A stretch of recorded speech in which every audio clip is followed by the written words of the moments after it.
Welcome back to Everyday Kentucky. While acute or sudden extreme stress may show up as elevated blood pressure, chronic stress tends to show up in your immune system. And joining us this morning to talk about the correlation between stress and immune health is Dr. Andrew Myers. We appreciate you being on the show with us this morning. And I know a lot of people have so much stress these days to have to deal with, so it's a very relevant topic. Thank you. Oh, it's my pleasure. Thank you. Yes, stress is one of the leading causes of both disease and aging in our bodies, driven principally by inflammation. So tell us the link between the two. Well, as we come under chronic stress, and stress, of course, can be defined as any number of events that occur in our lives. It can be job stress, relationship stress, financial stress. Disease can cause stress, or pain, chronic pain can cause stress.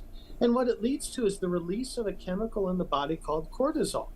As stress becomes more chronic, cortisol levels rise, and it has a direct effect on the production of inflammation, which is a disease-causing and aging process that occurs in the body. Inflammation is very hard on our cells and can lead to decreases in immune function or alterations in immune function that can lead to other health problems like arthritis, heart disease, even cancer long term. Now, what about how can we combat this? Like the role supplemental nutrition plays in managing the unhealthy impact of chronic stress?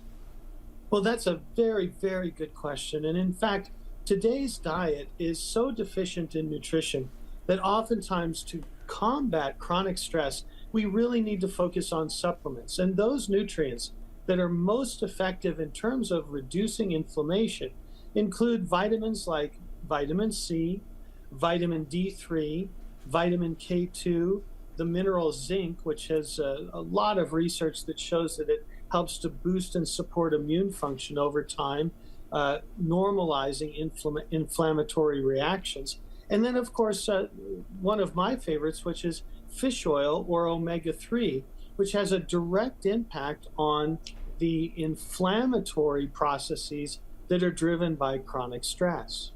For years, I've been told, my doctor's been telling me, get into omega-3, get some fish oil going, that's the thing. But what if you have an allergy like my friend India here does? What kind of supplement can you replace that with to try to combat it? So there are any number of different nutrients, again, that play a role in terms of inflammation. And certainly vitamin C, vitamin D3, vitamin K2 are all going to work together to modulate and moderate inflammatory reactions.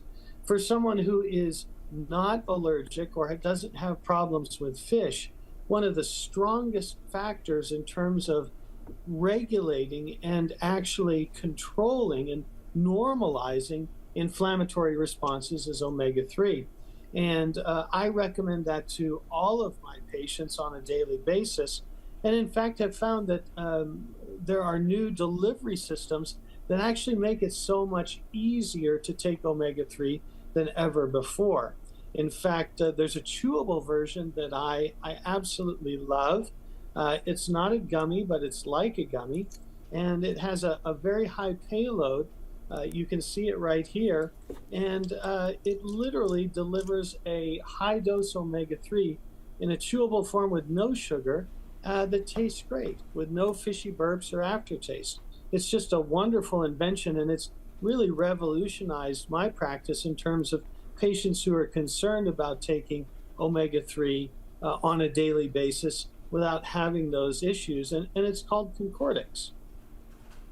And you're taking one right now. Say, yeah. So there you go. And you've got a smile on your face. Right. That's a good way to sell. Absolutely.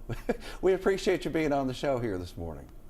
Oh, it's my pleasure. And I hope this information has been helpful and that everyone can enjoy a wonderful and healthy day. Thank you so much.